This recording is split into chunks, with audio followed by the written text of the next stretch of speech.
Hello everyone, my name is Chandan Nayak. I am from biology department, PCCP division. देखो, पिछले video में अपने conservation of plants and animal का first part देखा था। इसमें अपन ने पढ़ा था कि डिफोरेस्टेशन क्या होता है, फॉरेस्ट क्या होता है। अब आके लेके आए इसका सेकंड पार्ट, जिसके अंदर अपन पढ़ते हैं बायोडाइवर्सिटी क्या होता है। ठीक है, तो इसमें शुरू करते हैं।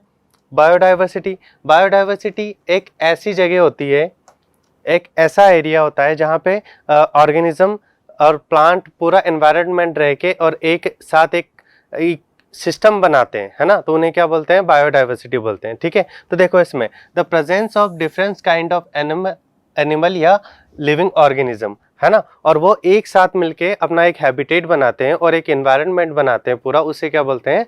बायोडाइवर्सिटी बोलते हैं। ठीक है, क्या बोलेंगे उसको?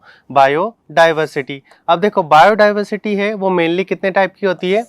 3 टाइप की होती है। बायोडाइवर्सिटी कितने टाइप की होती है? 3 टाइप की होती है। सबसे पहले जेनेटिक डाइवर्सिटी। जेनेटिक डाइवर्सिटी में वो डाइवर्सिटी आती है, जैसे कि आपने देखा होगा कि अर्थ पे बहुत सारे ह्यूमंस रहते हैं, लेकिन एरिया वाइज, जियोग्राफिकल वाइज हर एक एरिया में अलग अलग टाइप के ह्यूमंस रहते हैं। जैसे कि एशिया में अलग टाइप के, अफ्रीका में अलग टाइप के, है ना। तो उनके बीच में जो डिफरेंस आता है वो किस में आता है? जेनेटिक डाइवर्सिटी में आता है। ठीक है, उसके बाद में स्पीसीज डाइवर्सिटी। एक पर्टिकुलर एरिया में डिफरेंट डिफरेंट स्पीसीज साथ में मिलकर रहती है, उन्हें क्या बोलते हैं? Species diversity. क्या बोलेंगे उसे? Species diversity. उसके बाद में कम्युनिटी डाइवर्सिटी की बात करें तो एक पर्टिकुलर एरिया में बहुत सारी स्पीसीज साथ में मिलकर इन्वायरमेंटल फैक्टर के साथ एक कम्युनिटी का फॉर्मेशन करती है, उसे क्या बोलते हैं? Community diversity. क्या बोलेंगे उसे? Community diversity. ठीक है, तो बायोडाइवर्सिटी मतलब प्लांट्स, एनिमल, माइक्रो ऑर्गेनिज्म सब एक साथ मिलके एक जगह पे रह रहे हैं, उस एरिया को क्या बोलेंगे? बायोडाइवर्सिटी। ये 3 टाइप की होती है, इस जेनेटिक, स्पीसीज और कम्युनिटी डाइवर्सिटी। ठीक है, अब इसके बाद में बात करते हैं causes of extinction of wild life. Wild life जो एक्सटिंक्ट हो रही है, इसके कॉजेज क्या क्या हैं? क्या क्या कारण हो सकते हैं जिनकी वजह से वाइल्ड लाइफ जो है, वाइल्ड एनिमल जो है वो एक्सटिंक्ट हो रहे हैं या खत्म हो रहे हैं। ठीक है, तो इसके कारण में सबसे पहले बात करें डिस्ट्रक्शन ऑफ हैबिटेट। सबसे पहला क्या है? Destruction of habitat. तो उनका जो नेचुरल हैबिटेट है वो क्या हो रहा है? डिस्ट्रक्ट हो रहा है ना। क्या हो रहा है? उसका डिस्ट्रक्शन हो रहा है, मतलब उनके हैबिटेट खत्म हो रहे हैं, इस वजह से क्या हो रहा है? वो एक्सटिंक्ट हो रहे हैं। ठीक है, सबसे पहले इन्वायरमेंटल पोल्यूशन। एनवायरनमेंट्स में पोल्यूशन हो रहा है, वो पोल्यूशन हो रहा है, उस वजह से क्या हो रहा है? उनमें एक्सटिंक्शन आ रहा है। जैसे कि आपने एग्जाम्पल ले तो गाय पॉलीथीन खा लेती है ना, तो वो क्या हो जाती है? मर जाती है। तो इस वजह से क्या हो रहा है? उनको पोल्यूशन की वजह से उनकी लाइफ पे क्या हो रहा है? इफेक्ट पड़ रहा है। ठीक है, उसके बाद में डिफॉरेस्टेशन। डिफॉरेस्टेशन की वजह से क्या हो रहा है? उनके जो हैबिटेट है, उनके जो रहने की जगह है, वो क्या हो रही है? खत्म होती जा रही है। उसकी वजह से भी क्या हो रहे हैं? वो खत्म होते जा रहे हैं। ठीक है, अगला है सॉइल एरोजन। सॉइल एरोजन का मतलब होता है मिट्टी का एक जगह से उड़ के दूसरी जगह तक जाना, और सॉइल एरोजन होगा तो धीरे धीरे क्या होगा? वो डेजर्ट में कन्वर्ट हो जाएगा, तो उसकी वजह से भी क्या होगा? उनका रहने का एरिया पूरा खत्म हो जाएगा। ठीक है, उसके बाद में एग्रीकल्चर एक्सपेंशंस। एग्रीकल्चर एक्सपेंशंस का मतलब होता है कि आजकल एग्रीकल्चर जो है वो बहुत ज़्यादा बढ़ता जा रहा है। एरिया कवर करके, जंगल का एरिया कवर करके, फॉरेस्ट का एरिया कवर करके वहाँ पे क्या करने लग जाते हैं? लोग बाग खेती करने लग जाते हैं, एग्रीकल्चर करने लग जाते हैं। ठीक है, तो उसकी वजह से भी क्या हो रहा है? उनके हैबिटेट खत्म हो रहे हैं। ठीक है, उसके बाद में ओवरग्राजिंग। ओवरग्राजिंग का मतलब होता है कि एनिमल जब कहीं भी ग्राजिंग करने जाते हैं तो वो क्या करते हैं? एक्सेस अमाउंट में ग्राजिंग कर लेते हैं, तो उसकी वजह से वहाँ पे अगली बार प्लांट ग्रो नहीं कर पाते। ठीक है, तो उसे क्या बोलते हैं? ओवरग्राजिंग बोलते हैं। ठीक है, उसके बाद में इंक्रीज अर्बनाइजेशन, मतलब सिटिलाइजेशन हो रहा है, सिटीज़ का फॉर्मेशन हो रहा है, तो वो भी किस में आता है? अर्बनाइजेशन में आता है। बड़ी बड़ी फैक्ट्रियाँ बना लेते हैं फॉरेस्ट को काट के, बड़े बड़े गोदाम वगैरह बना लेते हैं, वेयर हाउस वगैरह बना लेते हैं, तो वो भी किस वजह से होते हैं? अर्बनाइजेशन की वजह से होते हैं, और ये क्या कॉज करते हैं? वाइल्ड लाइफ का एक्सटिंक्शन कॉज करते हैं। ठीक है, उसके बाद में forest fire due to human activity. Human activity की वजह से, फॉरेस्ट में लगने वाली फायर की वजह से भी बहुत सारे एनिमल क्या हो जाते हैं? मर जाते हैं, तो वो उसका भी कारण क्या होगा? एक्सटिंक्शन ऑफ वाइल्ड लाइफ होगा। ठीक है, उसके बाद में डेवलपमेंटल वर्क। बहुत सारे फॉरेस्ट होते हैं, उनमें कोई भी ऐसी जैसे डैम बना दिया तो वो क्या हुआ, कंस्ट्रक्शन हुआ, उसकी वजह से क्या हुआ, उनका हैबिटेट खत्म हो गया। तो वो भी किस वजह से हुआ, डेवलपमेंटल वर्क्स की वजह से। जैसे कहीं रोड निकाल दिए, है ना, फॉरेस्ट के बीच में से रोड निकाल दिए, तो उसकी वजह से भी क्या हुआ, उनके जो हैबिटेट है वो खत्म होने लग गए। तो इस वजह से भी क्या हुआ, एक्सटिंक्शन हो जाएगा। ठीक है, इसके बाद में बात करते हैं थ्रेट कैटेगरीज की, है ना। थ्रेट कैटेगरीज में ऐसे, ये कैटेगरी है, इसके अंदर ऐसे एनिमल को रखा जाता है जो अब बहुत ही कम अमाउंट में बचे हैं या खत्म हो चुके हैं। ठीक है, तो इसमें सबसे पहले आता है एक्सटिंक्ट। एक्सटिंक्ट का मतलब होता है कि किसी भी स्पीसीज के जो ऑर्गेनिज्म है उसका जो लास्ट इंडिविजुअल है, उसका जो लास्ट बचा हुआ इंडिविजुअल भी अभी नहीं है, वो भी क्या हो चुका है, डेड हो चुका है। तो वो किस में आएंगे, एक्सटिंक्ट में आएंगे। मतलब ऐसी स्पीशीज जिसके कोई भी मेंबर नहीं बचे हैं, तो वो किस में आएंगे, एक्सटिंक्ट में आएंगे।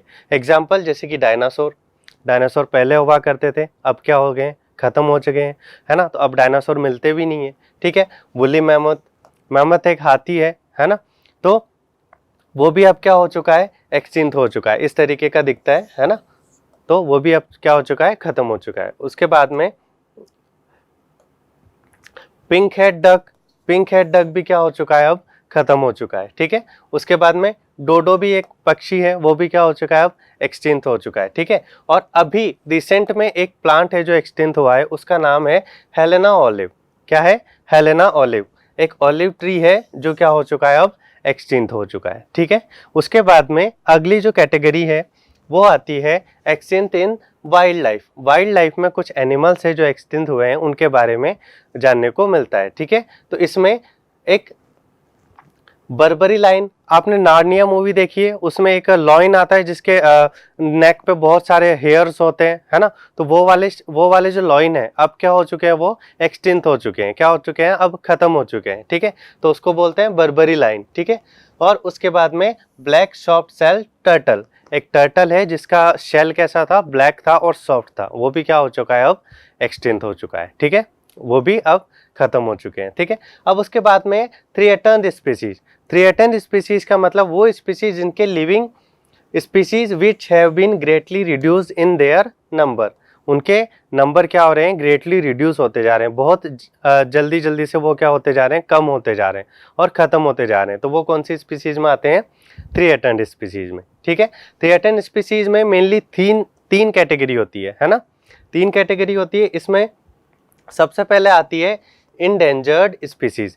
इंडेंजर्ड का मतलब होता है the species whose number have been reduce to the critical level, मतलब बहुत ज़्यादा कम अमाउंट में बचे हैं, है ना। वो एनिमल जो अब बहुत ज़्यादा कम अमाउंट में बचे हैं, वो एनिमल किस में आते हैं, एंडेंजर्ड स्पीसीज में आते हैं। ठीक है, एंडेंजर्ड स्पीसीज के एग्जाम्पल की बात करें तो क्या हो जाएगा, लॉयंस हो जाएंगे, एलिफेंट हो जाएंगे, वाइल्ड बफेलो हो जाएंगे, बारहसिंगा हो जाएंगे। ठीक है, तो ये क्या हो जाएंगे, इसके एग्जाम्पल हो जाएंगे। और एग्जाम्पल की बात करें तो क्या हो जाएंगे,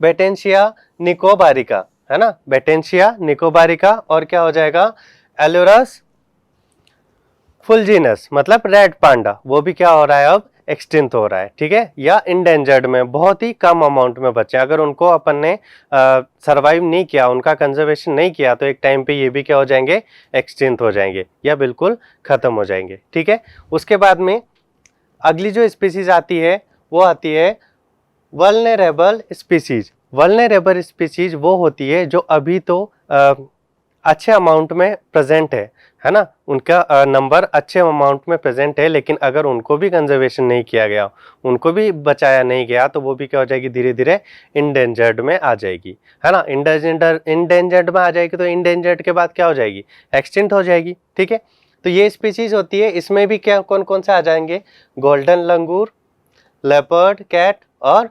ब्लैक बक। ठीक है, तो ये भी क्या है, वल्नरेबल स्पीसीज है जो अभी तो लार्ज अमाउंट में प्रेजेंट है, लेकिन अगर इनको कंजर्वेशन नहीं किया तो ये इंडेंजर्ड में आ जाएंगे, मतलब बहुत ही कम बच जाएंगे। ठीक है, उसके बाद में रेयर स्पीसीज।